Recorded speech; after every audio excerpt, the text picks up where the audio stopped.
Art is beautiful in and of itself, but I like to go the next level.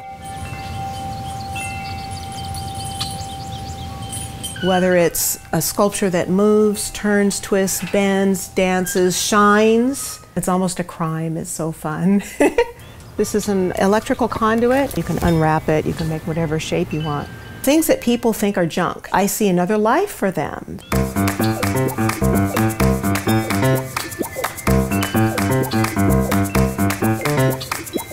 These are from a wine barrel, and they're just fabulous. You can do a lot of things with them, such as this. It's almost like a picture frame, but yeah, this is so cool. When we were growing up, we were the family that was poor family. If you wanted to go to a birthday party, you better figure out how to make something to take with you.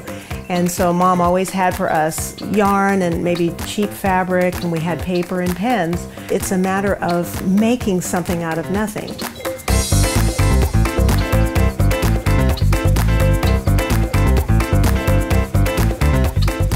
It was a humongous treadmill, and I had it in my bedroom because that's the only place I had space for it. You know, I joined a gym, so I really didn't need it anymore, but it was so big, we actually had to take it apart to get it out of the door. And so if we have to take it apart anyway, and if it's steel, then I can weld it.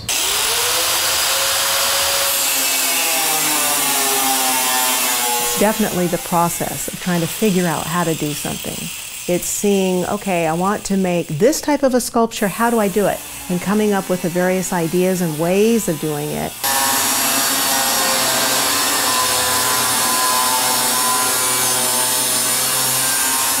I didn't realize curves are really hard with metal. I didn't understand that. So I got exposed to every bit of equipment that is necessary to do welding. I take a cutting disc or cutting blade, and I actually go and cut off those edges that I marked with the permanent marker. But it's very, very jagged.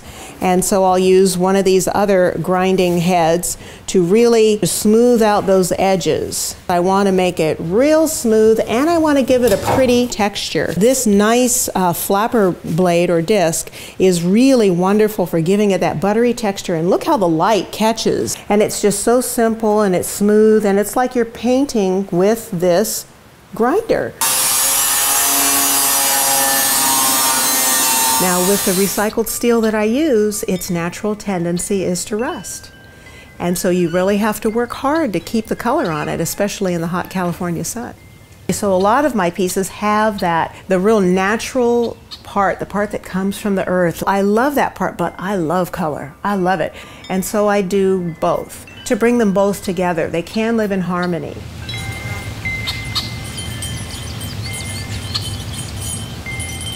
I'm really interested in marrying all of those things. So I want people to have enjoyment in their backyards or their gardens.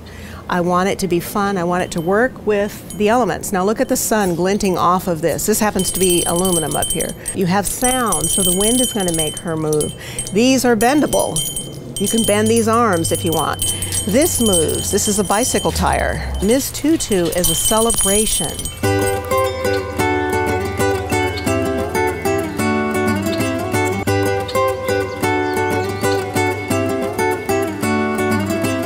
For me, I like to imagine that my African ancestors are working through my fingers to produce this. There is that little extra something that does come from within, and I don't know what it is.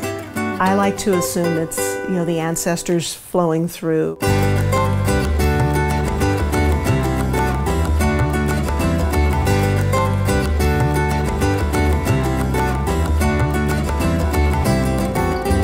These little faces on here, which are in a lot of my work, represent the ancestors.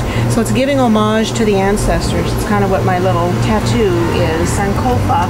Sankofa means looking back on your history, honoring those who have gone before us, and always remembering that.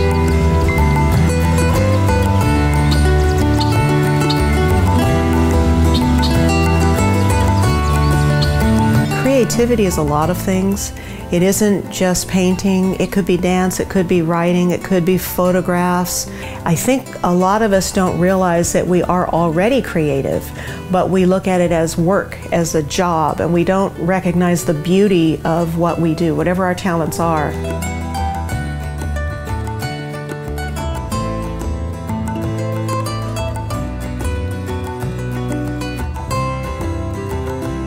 There's creativity in everyone, it's just we don't always recognize it.